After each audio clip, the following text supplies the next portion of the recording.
Assalamualaikum warahmatullahi wabarakatuh. Baik, kami dari kelompok 9 yang beranggotakan saya sendiri Dia Azira Izati dan rekan saya Puput Purnamaningsi. Baik, di sini kami akan menjelaskan tentang pengawasan perbankan syariah. Pengawasan perbankan syariah dibentuk memperhatikan prinsip kehati-hatian. Fungsi ini ketika bank dihadapkan pada pertanyaan mengenai apakah suatu aktivitasnya sesuai syariah atau tidak. Sedangkan bank syariah sendiri adalah lembaga keuangan yang memiliki usaha pokok pemberian pembiayaan dan jasa dasar lainnya dalam lalu lintas pembayaran, serta peredaran uang yang pengoperasiannya disesuaikan dengan prinsip tahap Islam. 1. Dewan Komisaris. Peraturan perundang-undangan memberikan tanggung jawab yang jelas dan tegas terhadap tanggung jawab Dewan Komisaris. Mengingat kedudukan Dewan Komisaris sebagai organ perseroan, tanggung jawab ini bertujuan untuk menjamin agar Dewan Komisaris melakukan fungsi pengawasan dengan iktikat baik, kehati-hatian, dan bertanggung jawab.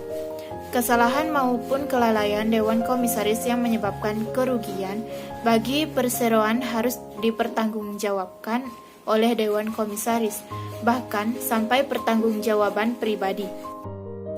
2. Dewan Direksi. Dewan Direksi memiliki fungsi utama dalam manajemen, yaitu menetapkan tujuan, strategi, dan prinsip-prinsip yang akan dijadikan sebagai acuan lembaga keuangan Islam. Kewajiban dan pertanggungjawaban otoritas pengambilan keputusan untuk masing-masing level.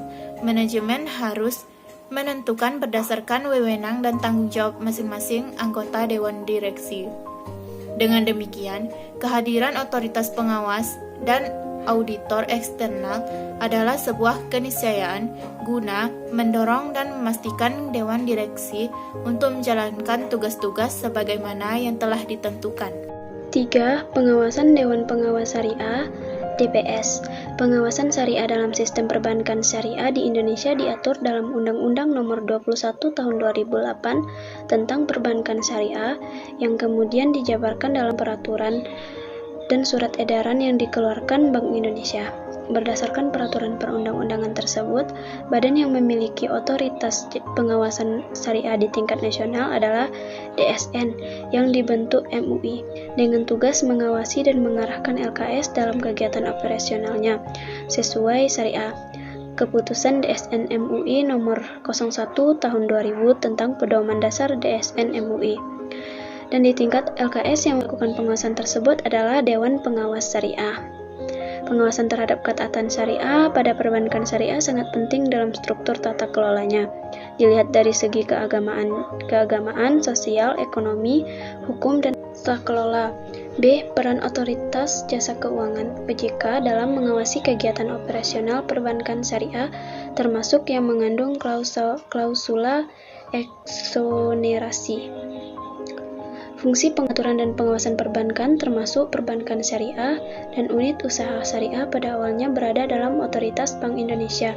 Regulasi ini melekat pada Bank Indonesia sebagaimana diatur dalam Undang-Undang Nomor 6 Tahun 2009 tentang pendapatan peraturan pemerintah pengganti Undang-Undang Nomor 2 Tahun 2008 tentang perubahan kedua atas Undang-Undang Nomor 23 Tahun 1999 tentang Bank Indonesia menjadi undang-undang. Untuk melaksanakan kepentingan tersebut, Bank Indonesia telah membentuk Perbankan Syariah.